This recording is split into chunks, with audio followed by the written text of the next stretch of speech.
Welcome you all. We have already studied about cash book, but today we will prepare double column cash book. Double column. Double column means one column for cash transactions and second column for bank transactions. Firstly, we will learn how to prepare its format of cash book. देखो वैसे बेटा जैसे ये page है ना, इसको पहले middle में से फोल्ड करके ना एक मिडल की लाइन लगाओ। इसको जैसे मिडल से फोल्ड किया हमने, तो एक लाइन मिडल में लगाओ पहले।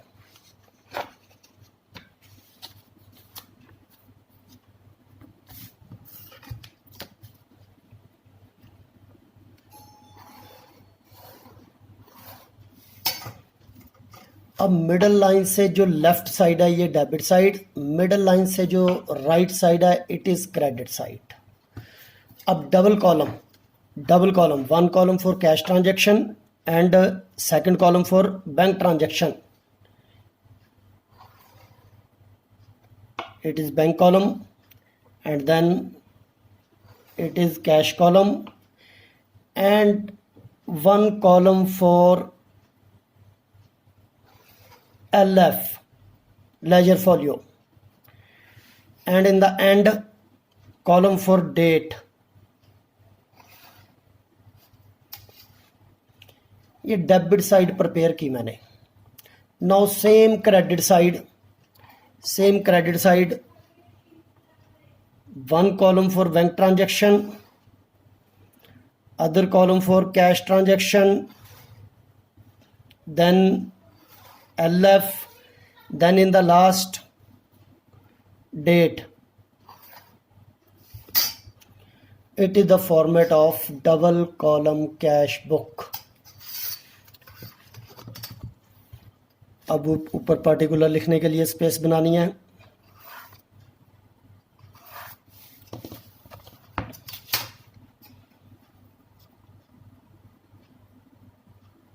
Cash book, date, particular,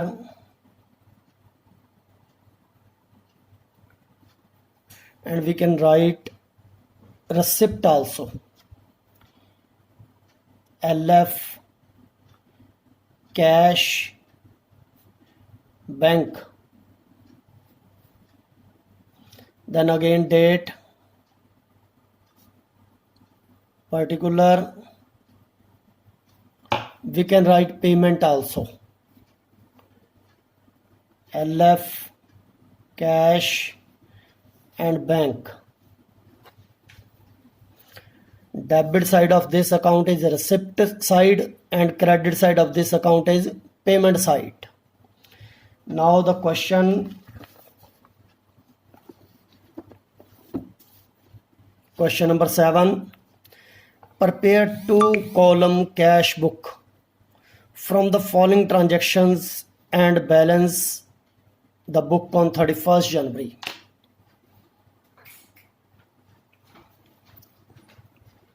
Prepare 2-column cash book from the following transaction and balance the book on 31st.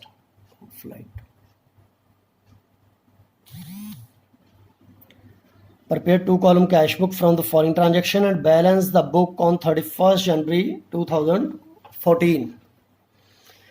पहले इससे रिलेटेड इसकी एक्सप्लेनेशन जैसे फर्स्टली पेमेंट साइड। सपोज हमने कैश पेमेंट की किसी को, cash payment, salary paid in cash और goods purchased for cash, तो उसकी अमाउंट हम पेमेंट साइड कैश कॉलम में रिकॉर्ड करेंगे। If goods purchased and payment made by cheque then bank column में रिकॉर्ड करेंगे। Salary paid by cheque then payment side bank column में record करेंगे। And in the other side if amount received, goods sold for cash then cash receipt side cash column में record करेंगे। But if goods sold and received a cheque then bank column में record करेंगे उसके। But किसी check को record करने की कुछ कंडीशंस हैं क्या कंडीशंस हैं? जब चेक रिसीव किया ना, अगर उसके साथ ट्रांजैक्शन लिखी है cheque immediately deposited into bank, then bank में रिकॉर्ड कर सकते हैं हम। अगर उसे इमीडिएट डिपॉजिट नहीं करवाया देन रिकॉर्ड नहीं करनी ट्रांजैक्शन। अगर सपोज करो कि फर्स्ट डेट को लिखा है गुड सोल्ड, किसी भी मंथ की फर्स्ट डेट को good sold and cheque received, but वो चेक डिपॉजिट नहीं हुआ, देन वो ट्रांजैक्शन नहीं लिखनी। अगर सेम ट्रांजैक्शन नेक्स्ट डे लिखी है the above cheque deposited into bank, तो नेक्स्ट डेट में हमने ट्रांजैक्शन लिखनी है, बैंक कॉलम में रिकॉर्ड करनी है नेक्स्ट डेट में। बट जैसे गुड सोल्ड है ना, गुड सोल्ड सेल ना लिख के वर्डिंग, उसे हम लिखेंगे टू चेक इन हैंड। जिस डेट में चेक डिपॉजिट होगा उसी डेट में चेक को हमने बैंक कॉलम में रिकॉर्ड करना है। अगर सेम डेट डिपॉजिट हो गया देन सेम डेट, अगर नेक्स्ट डेट में डिपॉजिट हुआ जिस दिन रिकॉर्ड हुआ उसी दिन डिपॉजिट करना है। बट पेमेंट में ऐसी कोई कंडीशन नहीं, जब पेमेंट होगी तो अंडरस्टूड है कि हमारे बैंक में से पैसा जाएगा। बट जब चेक रिसीव किया उसके दो अल्टरनेट हैं, एक ये भी पॉसिबल है कि हम अपने बैंक में जमा करवाएं, एक सेकेंडली पॉसिबिलिटी होती है कि एंडोर्स्ड टू समवन एल्स, भी किसी से मैंने चेक रिसीव किया, सपोज किसी एक्स पर्सन से चेक रिसीव किया मैंने, बट मैंने सेम अमाउंट किसी वाई पर्सन की पेमेंट देनी है। मैं सेम चेक की बैक साइड पे लिखूंगा प्लीज़ पे टू मिस्टर वाई और अपनी फॉर्म की स्टैंप लगा के साइन कर दूंगा वहाँ पे।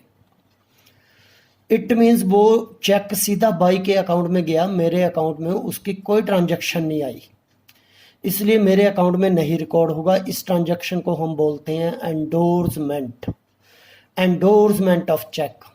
तो सिर्फ रिसिप्ट साइड ध्यान रखना कि जब तक चेक डिपॉजिट की इंफॉर्मेशन नहीं है तब तक हमने बैंक कॉलम में नहीं रिकॉर्ड करना, बट पेमेंट साइड में जैसे ही चेक पेमेंट हुई पेमेंट साइड में रिकॉर्ड करना है।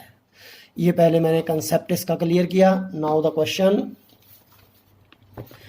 Number 7, January 1 cash in hand 50,000, cash in hand means already balance, and bank overdraft, overdraft means negative balance of bank, मतलब मेरा ऑलरेडी बैंक में कोई पैसा नहीं, मैंने बैंक से उल्टा लिया हुआ उधार।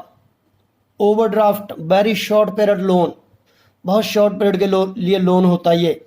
बैंक ओवरड्राफ्ट की और एक्सप्लेनेशन देखो जरा।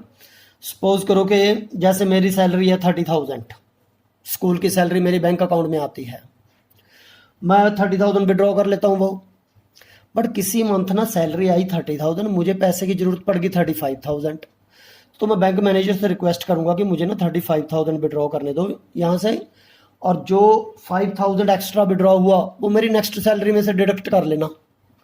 अब ये तो रेगुलर है कि सैलरी आनी ही है, तो अगर बैंक मैनेजर मुझे 35,000 दे देता है इट मीन्स मेरा बैंक अकाउंट 5,000 माइनस में चला गया। उस माइनस में 5,000 को हम बैंक ओवरड्राफ्ट बोलेंगे, overdraft for very short period loan, जो वेरी शॉर्ट पीरियड के लिए लोन है उसे हम बैंक ओवरड्राफ्ट बोलते हैं। तो ये नेगेटिव बैलेंस ऑफ बैंक है, ये positive balance of cash in hand. देखो इसे कैसे रिकॉर्ड करेंगे, जो पॉजिटिव बैलेंस है वो हमारा बैलेंस है, उसे हम डेबिट साइड रिकॉर्ड करेंगे टू बैलेंस ब्रॉट डाउन लिख के, to balance brought down January 1 2014, to balance brought down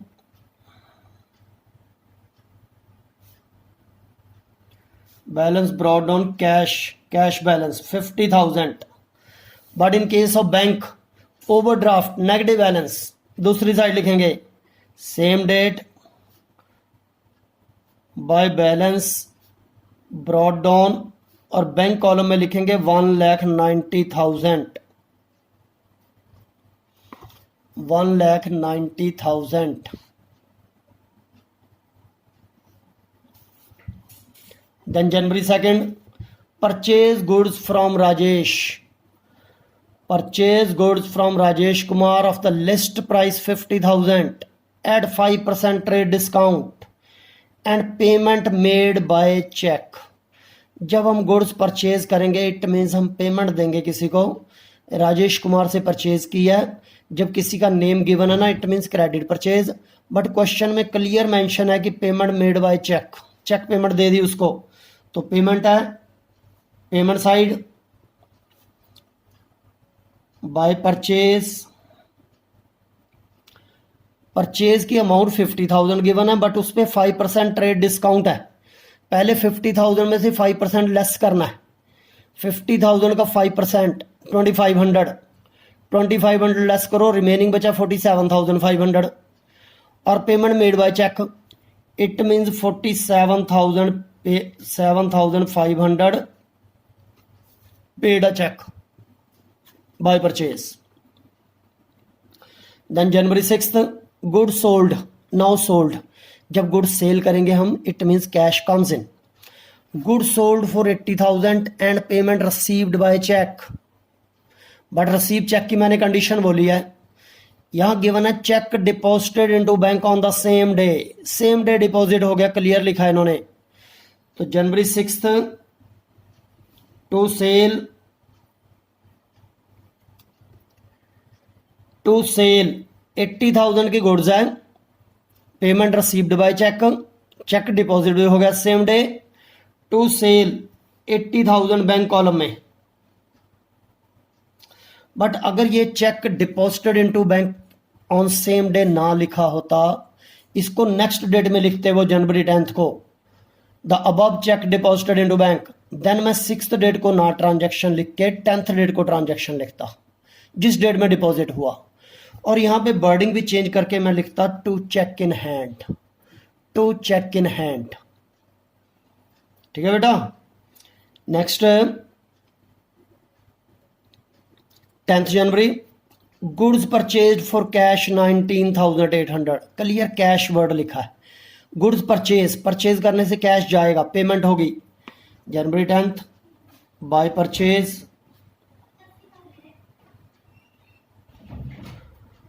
19,800।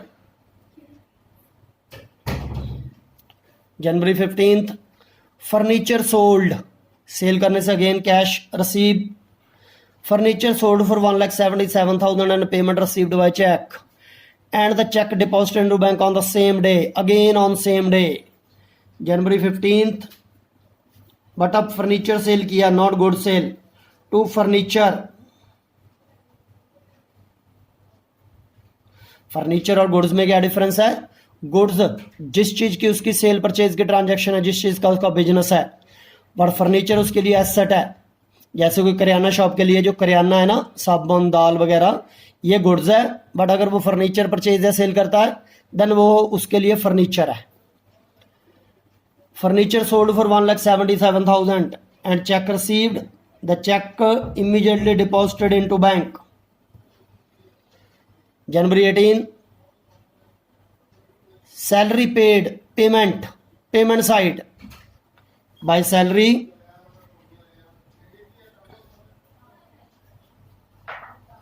4,500 in cash.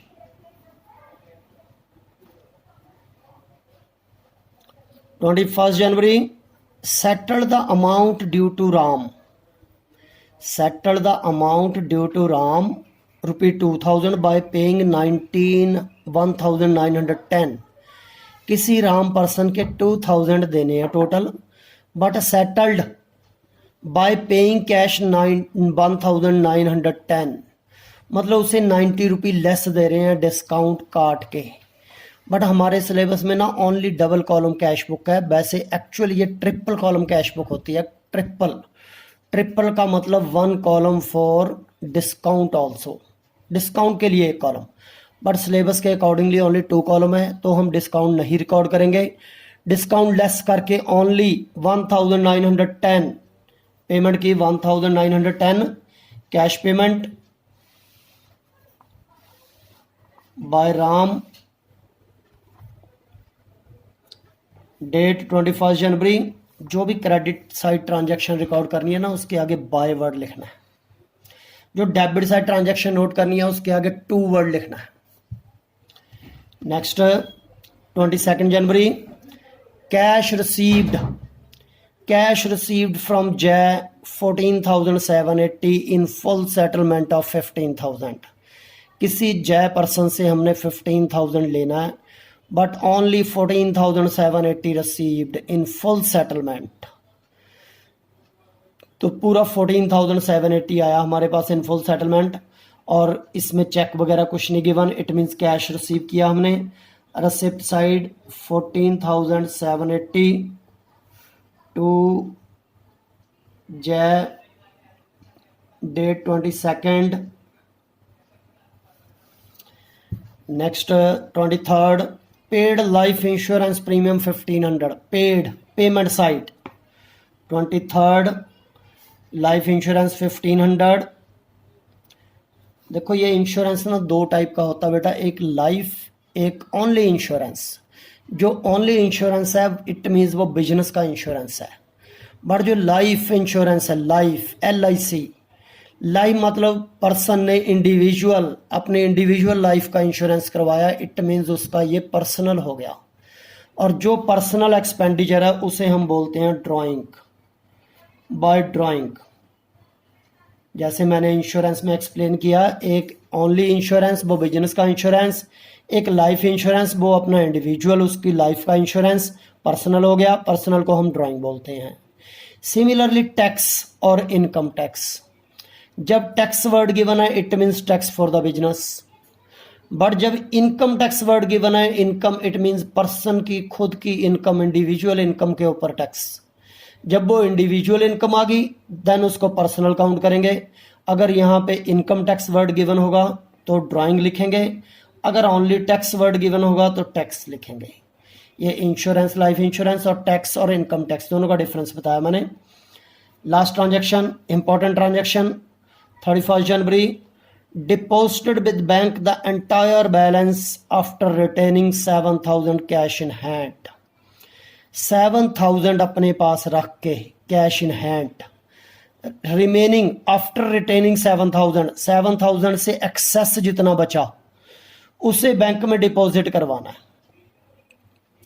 It mean 7,000 हमें क्लियर बताया कि हमारे कैश का बैलेंस, एक लाइन छोड़ के लिखना है, by balance carried down, by balance carried down, 7,000 balance है। सपोज करो हम अपनी तरफ से सपोज करते हैं कि मान लो 10,000 बैलेंस बचा, 10,000, 10 में से 7 रख लिया, रिमेनिंग 3,000 डिपॉजिटेड इनटू बैंक, 3,000 को बैंक में डिपॉजिट करवाना है। अब जब 3,000 को बैंक में डिपॉजिट करेंगे, इंपॉर्टेंट ट्रांजैक्शन है, ध्यान से समझनी है। आप लोग अपने पे अप्लाई करो कि आप खुद बिजनेसमैन हो, आपका बैंक अकाउंट भी है और आपका कैश बैलेंस भी है। आपके पास 10,000 बैलेंस बचा कैश, उसमें से 7,000 रख के remaining 3,000 deposited into bank, bank में जमा करवाया। जब आप अपने बैंक अकाउंट में जमा करोगे तो आपके बैंक के लिए वो रिसिप्ट होगी, आपके बैंक के लिए रिसिप्ट होगी, बैंक में वैसा आया, इट मीन्स बैंक कॉलम में, रिसिप्ट कॉलम में लिखोगे जहां मैंने डॉट लगाया, बट वर्डिंग लिखोगे उसे to cash 31st January. But अब कैश के पॉइंट ऑफ व्यू से सोचो, जो आपके पास कैश बैलेंस है ऑलरेडी, उसमें से जितना मैंने एग्जांपल ली 3,000 वो चला गया, पेमेंट होगी, तो पेमेंट साइड उसे कैश कॉलम में लिखोगे, बट वर्डिंग रिवर्स लिखोगे, बाय बैंक 31st। और जो LF का कॉलम बनाया उस LF के कॉलम में एक C वर्ड लिखोगे, C means Contra, Contra entry. Exam में बहुत पूछा जाता है ये question, what do you mean by Contra entry? Contra entry means which effect both sides of cash book, one side cash column and other side bank column, one side cash column and other side bank column, which effect both sides of cash book. तो दो type की entries है Contra entry, first cash deposited into bank, second cash withdraw from bank for office use. अगर cash withdrew for office use specially given है then आप लोग apply करो अपने पे कि बैंक से विड्रॉ किया कैश, लिया के अपने लॉकर में रखा, इट मीन्स कैश के लिए वो रिसिप्ट होगी और बैंक के लिए वो पेमेंट होगी। दोनों रिवर्स हैं, एक हो गया कैश डिपॉजिटेड, एक हो गया कैश विड्रॉ फॉर ऑफिस। तो ये कैश डिपॉजिटेड है, मैंने दोनों साइड लिखी और इसके आगे C लिखना जरूरी है, कॉन्ट्रा एंट्री। एग्जाम में जरूर एक कॉन्ट्रा एंट्री आती है। अब हम पहले ये बैलेंस फाइंड करेंगे भी कितना डिपॉजिट करवाया। जहाँ तक ट्रांजैक्शन लिखी है उससे भी थोड़ी स्पेस छोड़ के पहले कैश कॉलम का टोटल लगाओ, only cash column. 50 + 14 64,780। Same straight line में दूसरी साइड सेम टोटल लिखो 64,780। अब इसमें से हमने ये सभी का टोटल लेस करना है इंक्लूडिंग दिस 7,000। रफ में कर सकता है student 19,800, 4,500, 1910, 1,500 and 7,000. Now the total is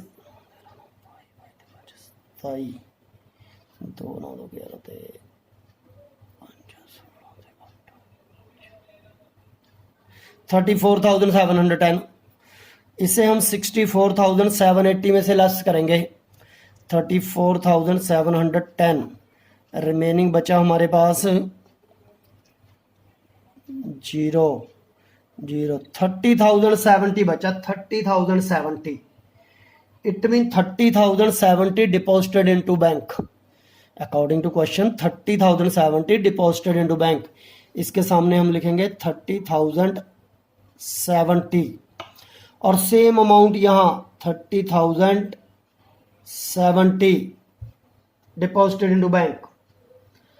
अब हम बैंक का बैलेंस फाइंड करेंगे। बैंक का बैलेंस ना दोनों तरफ पॉसिबिलिटी है भी, किसी भी साइड बैलेंस आ सकता है, बट कैश का हमेशा क्रेडिट साइड ही आएगा। बट हमारे केस में डेबिट साइड का टोटल ज़्यादा, बैंक के केस में भी। डेबिट साइड की टोटलिंग पहले कर रहा हूं मैं। 4th digit 7, now 5th digit 2,87,000, 2,87,070। इसका टोटल ऊपर ही लगा लो चाहे 2,37,500। मतलब बैलेंस सीडी कैसे फाइंड करेंगे इसका 2,87,070 में से 2,37,500 लेस करके रफ में कर लो कैलकुलेशन। 2,87,070 में से 2,37,500 लेस करना है।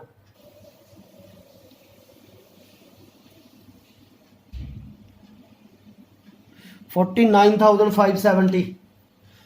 तो बैलेंस सीडी बचा, बैंक का बैलेंस बचा 49,570। ये हमने एक क्वेश्चन किया, एवरेज लेवल का क्वेश्चन है, बहुत ज़्यादा टफ भी नहीं है बट बहुत ज़्यादा इजी भी नहीं है। बट फिर भी ओवरऑल जब अकाउंट पढ़ोगे ना आप लोग तो इस चैप्टर को इजी चैप्टर में ही काउंट करोगे भी, ये इजी चैप्टर है। Only receipt and payment record करनी है हमने। कैश वाली कैश में, बैंक थ्रू है जो ट्रांजैक्शन वो बैंक में। एंड में बैलेंसेस फाइंड किए। एक ये ट्रांजैक्शन इंपॉर्टेंट आई हमारी काउंटर एंट्री।